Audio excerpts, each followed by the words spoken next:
بسم اللہ الرحمن الرحیم۔ السلام علیکم ورحمۃ اللہ وبرکاتہ۔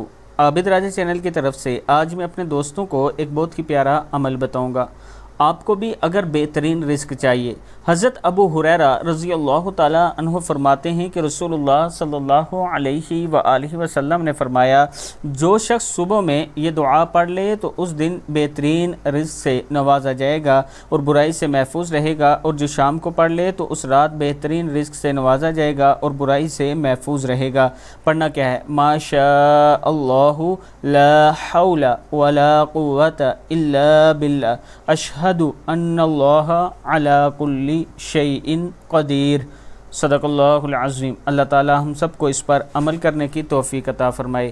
آج کل ہر کسی کو رزق کی تنگی ہے، آپ لوگ یہ دعا ضرور پڑھیں، اللہ تعالیٰ کا خاص کرم ہوگا۔ السلام علیکم ورحمۃ اللہ وبرکاتہ۔